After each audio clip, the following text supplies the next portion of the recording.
ನಮಸ್ಕಾರ, ನಾನು ರಂಜನಿ ರಾಘವನ್. ಇವತ್ತು ನಾನು ಮಂಡ್ಯದಲ್ಲಿ ನಡೀತಾ ಇರೋ ಕನ್ನಡ ಸಾಹಿತ್ಯ ಸಮ್ಮೇಳನದಲ್ಲಿದ್ದೀನಿ. ಇವತ್ತು ನಂದೊಂದು ಗೋಷ್ಠಿ ಇತ್ತು, ಅದರಲ್ಲಿ ಪಾರ್ಟಿಸಿಪೇಟ್ ಮಾಡಿದೆ. ನಿಜವಾಗ್ಲೂ ನಮ್ಮ ನಾಡ ಹಬ್ಬ, ಊರ ಹಬ್ಬ, ದೊಡ್ಡ ಜಾತ್ರೆ ಅಂತ ಅನ್ನಿಸ್ತಾ ಇದೆ. ಇಲ್ಲಿ ಎಲ್ಲರೂ ಬಂದಿದ್ದಾರೆ, ಸಾಹಿತಿಗಳು, ಚಿಂತಕರು, ಕಲಾವಿದರು, ಕನ್ನಡ ಅಭಿಮಾನಿಗಳು ಎಲ್ಲರೂ ಬಂದಿದ್ದಾರೆ. ಭಾಳ ಹೆಮ್ಮೆ ಆಗ್ತಾ ಇದೆ ಈ ಕಾರ್ಯಕ್ರಮದಲ್ಲಿ ಭಾಗಿಯಾಗಿರೋದಕ್ಕೆ. ಪ್ರಾಕ್ಟೀಸ್ ಏನಿಲ್ಲ, ಈಗಲೂ ಹಾಗೆ ಮಾತಾಡ್ತಿದ್ದೀನಲ್ಲ, ಏನೂ ಪ್ರಾಕ್ಟೀಸ್ ಇಲ್ಲದೆ. Thank you.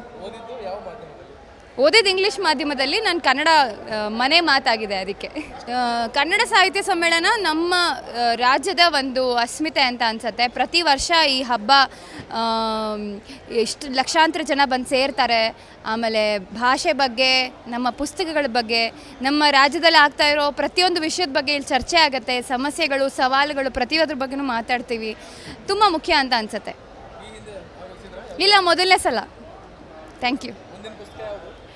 ಪುಸ್ತಕ ಈಗ ಸಿನಿಮಾ ಮಾಡಬೇಕು ಅಂತ ಇದ್ದೀನಿ, ಸಿನಿಮಾ ಬರೀತಾ ಇದ್ದೀನಿ. ಆದಷ್ಟು ಬೇಗ ಅದ್ರ ಬಗ್ಗೆ ಹೇಳ್ತೀನಿ. Thank you.